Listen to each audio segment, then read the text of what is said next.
Arab Islamic slave trade of East Africans. Over at least 100 million people were enslaved.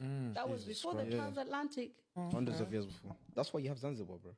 You know, a lot of people that live in Zanzibar, they're the descendants of slaves.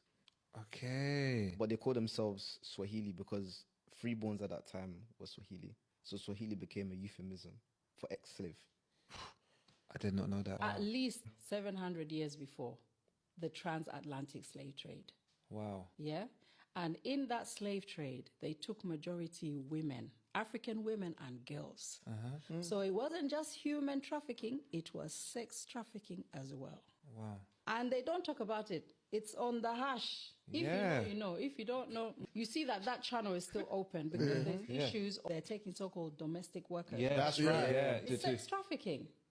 Because I know Kenya had an issue. There was a lady who was fighting for women in Kenya. There's also issues from the Ugandan route. There's also still issues from Nigeria. And what is going on? Some countries, I'm pretty sure, have banned domestic workers from going to Qatar and them places because people are getting their organs harvested.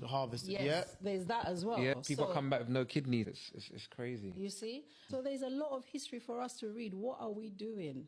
What are we? Right, We can't just be reading English Muzungu books here. We have to pick our It's true. Because I could tell you about Henry VIII. I could tell you about his wives, everything. Wow. But if you told You me... even know his wives. I know his wives. Divorced, the headed, died, all of that nonsense. But if you tell me now, tell me about your history. You got, I'd be like, I know the king. Yeah. But that's about it.